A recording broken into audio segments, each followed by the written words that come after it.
Welcome back, ladies and gentlemen. My name is Michael, and today we are going to talk about the following topic. Isn't Linux just a time-consuming hobby if you can't work with it? What at first sounds like a lurid title for a podcast is, in my opinion, a completely legitimate question. After all, what do we use our computer for? To get something done with it. The computer is supposed to help us get something done. Whether it is writing an email to your aunt, a letter to the tax office, or setting up the association's website. The areas of application are wide-ranging and everything boils down to the same purpose. We use the computer precisely when it is supposed to help us accomplish a task. Which operating system drives the computer is irrelevant because all operating systems have the same purpose. They run the computer. They make sure that the hardware is recognized and integrated correctly so that they are available to the user. So on a high level, the OS is not relevant, so there is no discussion about whether you can do the same thing with Windows, Mac OS or Linux on the computer. Because apart from certain special cases, all operating systems can offer an identical performance range. For this episode, we basically set the performance range of Windows, Mac OS and Linux to the same in order not to get lost in useless side discussions. While Microsoft and Apple only have one operating system, Linux does not. Furthermore, Windows and Mac OS usually only have a manageable number of supported versions such as Windows 10, Windows 11, Mac OS 11, Mac OS 12 and Mac OS 13. Both manufacturers, Microsoft and Apple, publish a new version of the operating system from time to time and support the previous version parallel to the current version for roughly several years. With Linux, this is fundamentally different.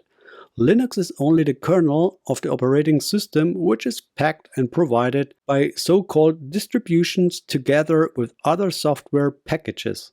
So the licensing allows that both you and I are allowed to create and provide our own Linux distribution if we are technically able to do so. This explains why there are so many Linux distributions. If you are wondering what the other distributions there are besides Ubuntu, I can recognize to visit the website DistroWatch because there is a very good overview of the Linux distributions. There are 100. And even an old Linux user like me doesn't always have the current status about all distros. This is neither possible in terms of quality, nor I am frankly interested in the last details. For me, a general overview of the families and the direct descendants is very important.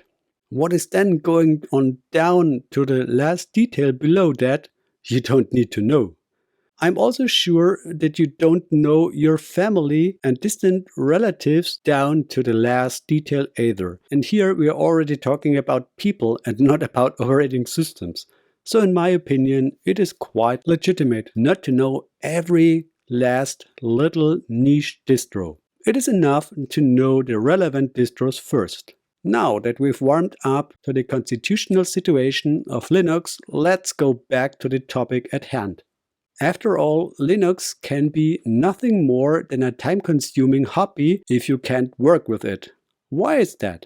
It comes from the character of the distribution. There are Linux distros that focus on stability. These are so-called LTS distros. LTS is the abbreviation of long-term support, which means a long-time maintenance. Thus, for this distro, the latest state of a software is not so important. The stability and reliable functionality of the distribution are in the first place. Examples for distros like this are Debian Stable, OpenSUSE Leap, Ubuntu LTS, including flavors like Kubuntu, Xubuntu, or forks like Linux Mint or Zorin. Besides that, rolling distros also enjoy a certain popularity. This means that the entire architecture of the operating system is in motion. This means that it's continuously replaced with newer packages and software versions as soon as they are released and made available in the package source. The advantage of rolling distros is to be supplied always with current software. The price for this is a smaller fine-tuning of the package among themselves in a comparison to LTS distros. This means that rolling distros can often have minor problems.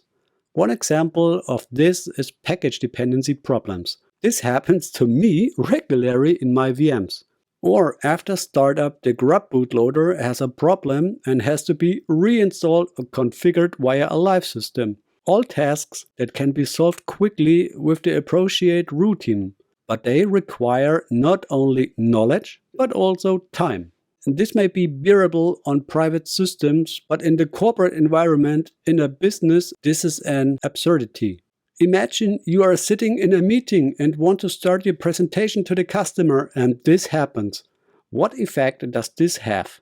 Would that cast a positive light on you and the technology you use? I doubt. I'm sure we all ranted about Windows blue screens some time ago, but hand on heart, I haven't experienced a blue screen on Windows in the last 5 till 8 years, and I haven't seen one with colleagues either. For this, a clear claim can be seen. The system must be there to allow you to do the work with it. And here the opinions are divided whether you have a system to work with it or you have a system to work on it. I guess 95% of all PC users don't want to fiddle around the system. This can also be seen from the fact that no Linux distro released and developed by a company has a rolling substructure. This is not confirmed in practice, neither at Canonical, nor at SUSE, nor at Red Hat, nor at System76, Elementary Inc. or the company behind Zorin OS. All are based on a stable LTS infrastructure and all focus on user productivity, not the highest possible up-to-dateness of packages. Now you could say that behind Manjaro is also a company. This is true, but apart from that, the company should serve to buffer liability risks. This is not meant in a negative way. This is, in the German middle class, a typically firm constellation. Manjaro does many things differently and, in my opinion, better than Arch and its forks. Manjaro tries to stabilize Arch and tests new packages for stability in a grace period of round about 2 weeks. Only if everything fits, the packages are distributed to the Manjaro users. Manjaro also makes efforts to be delivered pre-installed on hardware.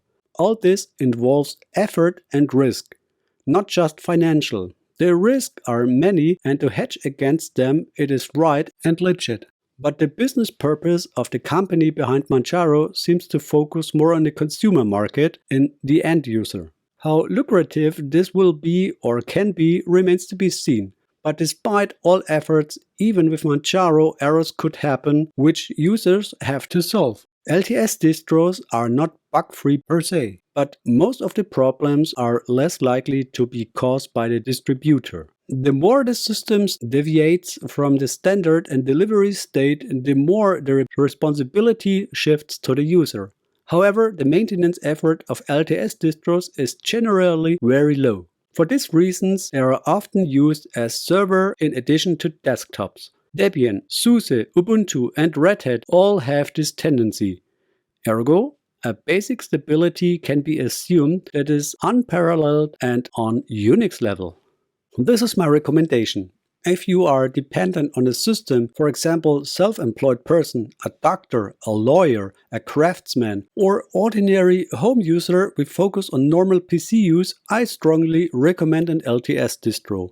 Once installed, security updates usually come out, and every 2 years a new major version to which you can switch. With Ubuntu LTS, you can even extend the support period up to 10 years for 3 systems, even free of charge. If you are an absolute expert and are able to solve all problems yourself due to your deep Linux knowledge and have the necessary time, there is nothing against rolling distros.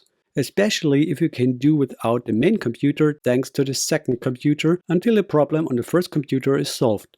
On the other hand, I would only recommend rolling distros to users who have the necessary expertise, time and patience to take care of everything themselves in case of an error. This is not to say that rolling distros are per se unstable or highly error-prone. I'm aware from the comments of my viewers and listeners that some of you have been using rolling distros for years without major bugs. But without major bugs also means being able to live with minor bugs, and that's exactly what I hardly hear in the comments from the LTS corner. And also, my personal experience does not confirm this on a comparable level. An LTS system mostly works simple and you must care little about it. I have installed LTS systems at absolutely different user groups, from young to major in years. Everyone got along with it. With rolling distros, I don't like to imagine that in a comparable way. I also don't have the time to support it remotely.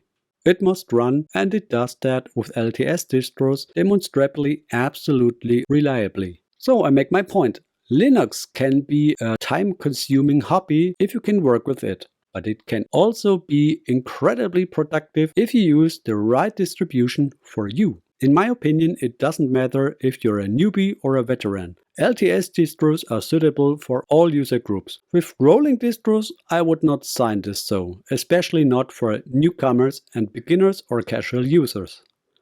Rolling distros are undoubtedly progressive and outrank LTS distros, but not everyone always needs the latest of the new. Most are already satisfied if it runs smoothly.